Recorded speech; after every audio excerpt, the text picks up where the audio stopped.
Hello and welcome to the Villa Park podcast. It's me, Rich, and I'm back with another quick video just to react to the latest news that it's finally being confirmed that Monchi is in the building. Oh, that's a bit of a blurry picture.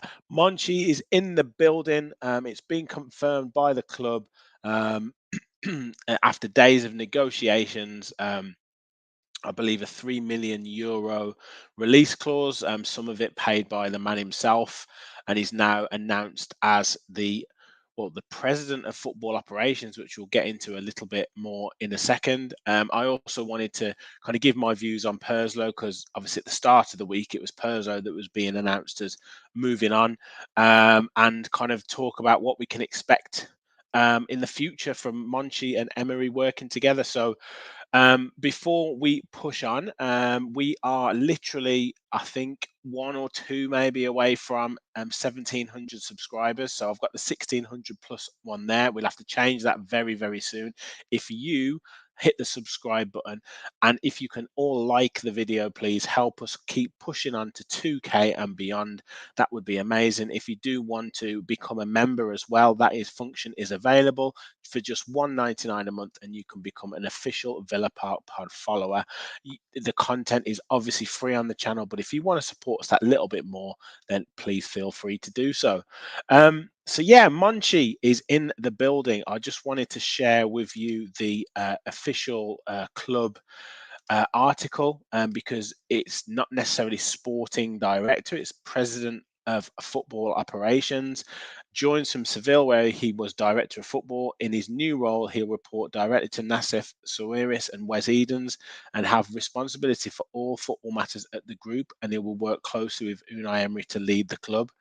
As we've covered on this channel, he was a goalkeeper for 10 years at Seville and started his career as sporting director at the club following his retirement. Now, looking at this, Sevilla have won the Europa League 7 times under Monchi's direction, the Copa del Rey twice, and the European Super Cup. And he also joined AS Roma in there as their sporting director in 2017, and he was 2 years there, and he reached the Champions League semi-final before returning back to Seville to win 2 of those 7 Europa League titles. So, I mean, look at that silverware, and if we can even achieve half of that in the Premier League, because we know how difficult it is, and if we can bring back European glory to Villa, that would be absolutely phenomenal. Comment from Nassif Sawiris says, "We're delighted to have Monchi joining us in this new position that consolidates all football responsibilities at the group. Alongside Unai and his staff, Monchi's arrival will add to the world-class team we are assembling, both on and off the pitch. He is, like Unai Emery, a serial winner. And with the appointment of Chris Heck on the business side, this new structure will ensure the club is firing on all cylinders on the commercial side, in addition to the football side, to ensure that the club's model is sustainable and positioned well to meet our growing ambitions." And he said, "I'm very excited to join Aston Villa, a great project which is striving for excellence from the under-9s to the top level." And he completely shares the vision of Mr. Suarez and Mr. Edens. Also delighted and can't wait to work with Unai Emery again, one of the best managers in football. Also mentions about Johan Langer will assume a key role as global director of football development and international academies. So obviously the links with the clubs that we've got across the world, I'm sure he will have a big role to play there in terms of scouting players and putting players into different clubs across the world that we now look after.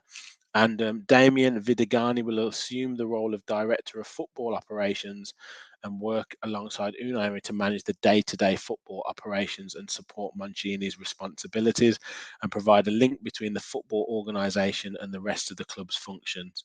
So, and Monchi will start from July, subject to receiving his work permit. So, obviously moving quite quickly there. So, hopefully in a couple of weeks' time, he will start. There's word that a couple of players maybe come in as part of Monchi coming over, or certainly contacts.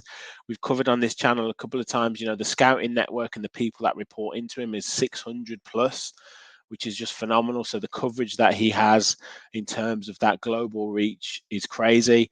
And I can also expect, players to go to, ZFC, Vittoria, and one or two of the other clubs that we have links with, and potentially then feeding into Villa if they do so well, and also kind of young players moving off on loan.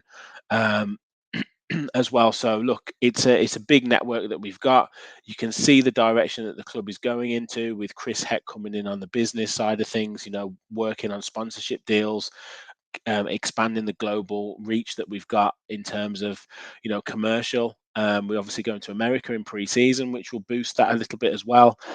Obviously in European football, hopefully getting into the Europa Conference League group stages, albeit smaller scale, but that's just the little steps that we can go beyond. And obviously on the football side of things, Emery as manager, very tactically astute, working with Monchi to bring the players in. I would hope that players will come in quite early into the pre-season period, because they're going to have to get used to Emery's methods.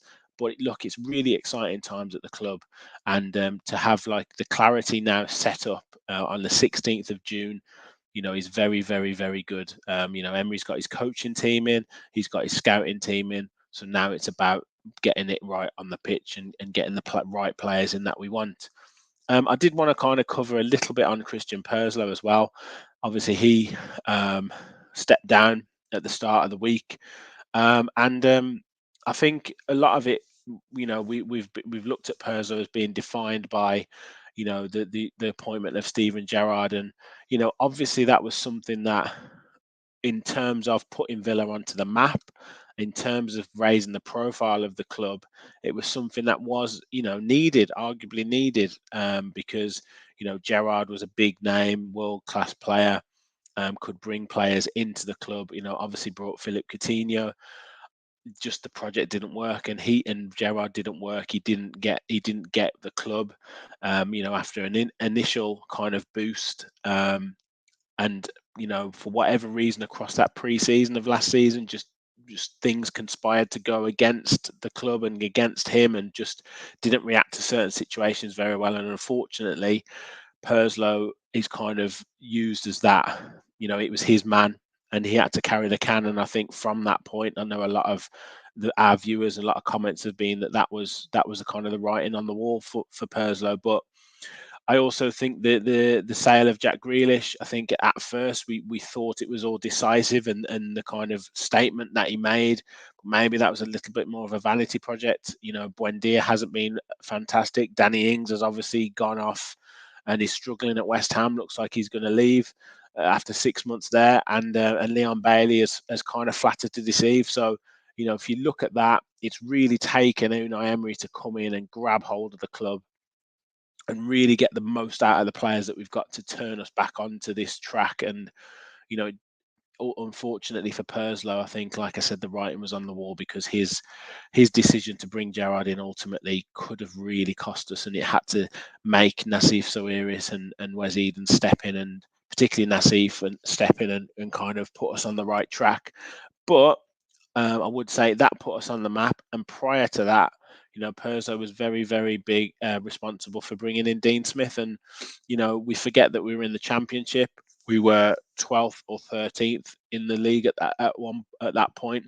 We did drop down a little bit and after Smith had his initial honeymoon period. But, that run that we went on, pushing us up the league in the Championship, the playoff final, I guess steadying the club and getting us back on the map, and pushing us into the Premier League, and making sure that we were, a voice in the Premier League. And in lockdown, things were very, very difficult, and to make sure that we stayed up, and then to have a really good season, the season after. I think he has to be given a lot of credit for that as well. And as I said on the live show yesterday, I think some of the things that we've done around the club, around certain areas of the ground, have been very good. So I think he's done more good than he did bad, and I think hopefully he'll be remembered for getting us back on the straight and narrow, raising that profile of the club. And I hope he's not defined specifically by the kind of Grealish impact and the Gerrard appointment. But look, it's onwards and upwards. We've got our man in. We've got that Monchi off our back. and he's in the club, and it's exciting times for Villa. So look, hopefully we start to see some players coming in, which would be brilliant before the preseason starts, and we're rocking and rolling on that tour to America. I think that's it from me. We'll be back in the week for more transfer rumours and for more kind of reaction. So the shows will come thick and fast. Please hit that like button on your way out, please, people. Hit that subscribe button. All positive vibes around the club at the moment. So yeah, get on the road, help us on the road to 2K. And as always, please remember, we all follow the Villa. Thanks, everyone.